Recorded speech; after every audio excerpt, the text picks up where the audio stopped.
মটরের তরকারি রেসিপিটা সকালের টিফিনে, সন্ধেবেলায় চা কফির সাথে কিংবা রাতে খাবারে রুটি, লুচি, পরোটা, মুড়ির সাথে পরিবেশন করা যেতে পারে।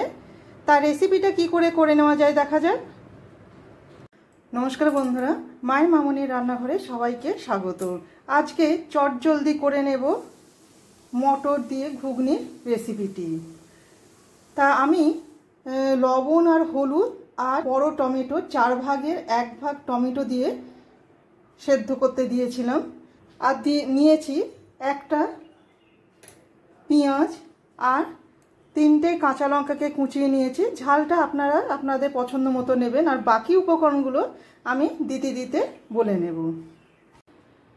গ্যাসে কড়া বসিয়ে গ্যাসটাকে অন করে দিয়ে 2 টেবিল চামচ সর্ষের তেল দিয়ে দিলাম।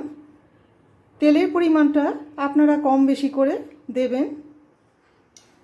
দিয়ে দিচ্ছি একটা শুকনো লঙ্কা ফাটিয়ে আর একটা তেজপাতা, 1 পিঞ্চ গরম মশলা গুঁড়ো। তেলটা গরম হয়ে গেছে, এরপর দিয়ে দিচ্ছি কেটে রাখা পেঁয়াজ। পেঁয়াজটা হালকা লাল হওয়া পর্যন্ত অপেক্ষা করব। পেঁয়াজের সাথে একই সাথে ভাজতে দিয়েছি কাঁচা লঙ্কা কোচানো।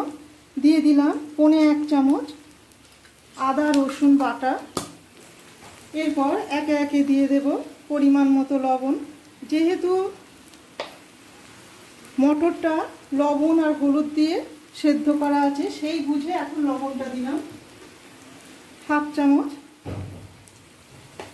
হলুদ গুঁড়ো, 1/2 চামচ চিনি, চা চামচের 3 ভাগের 1 ভাগ কাশ্মীরি লঙ্কার গুঁড়ো, চা চামচের 3 ভাগের 1 ভাগ ঝাল লাল লঙ্কার গুঁড়ো, 3 ভাগের 1 ভাগ চা চামচের গোলমরিচের গুঁড়ো। আবারও বলছি, ঝালটা আপনারা আপনাদের পছন্দ মতো দেবেন। দিয়ে পেঁয়াজের সাথে ভালো করে মিশিয়ে নেব। মশলাটা থেকে সুগন্ধ বেরোতে শুরু করে দিয়েছে। এরপর দিয়ে দেব সেদ্ধ করে নেওয়া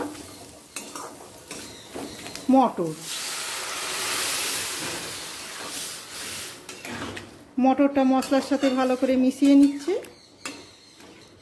এবার ফুটতে দেব। অপরদিকে আমি 1 টুকরো তেঁতুল নিয়ে ভিজতে দিয়ে দিয়েছিলাম। তেঁতুলের কাপটা দিয়ে দেব। তেঁতুলের কাপটা দিয়ে দিলাম।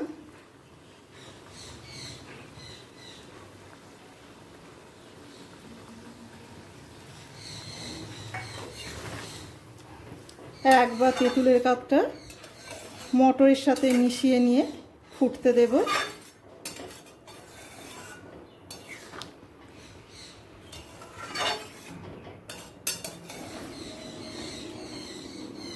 এক মিনিট মিডিয়াম টু হাই ফ্লেমে আর 3 মিনিট লো ফ্লেমে ফুটিয়ে নেওয়ার পর গ্যাসের ফ্লেমটাকে বন্ধ করে দিলাম।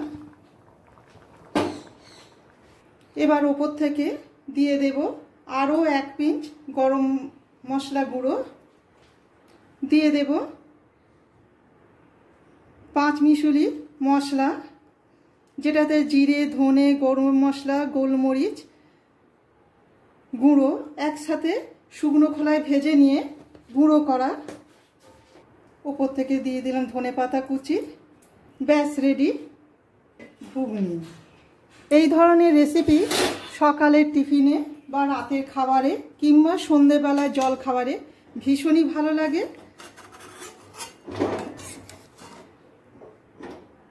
এবার অন্য পাত্রে ঢেলে নেব।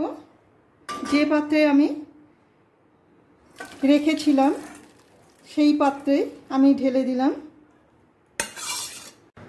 চটজলদি মটরের তরকারির এই রেসিপিটা আপনাদের কেমন লাগলো অবশ্যই কমেন্ট করে জানাবেন।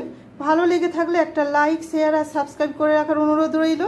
আমার চ্যানেলটিকে সাবস্ক্রাইব করে রাখলে পরের দেওয়া নতুন রেসিপিগুলি খুব সহজেই আপনাদের কাছে পৌঁছে যাবে। সবাই ভালো থাকবেন, ধন্যবাদ।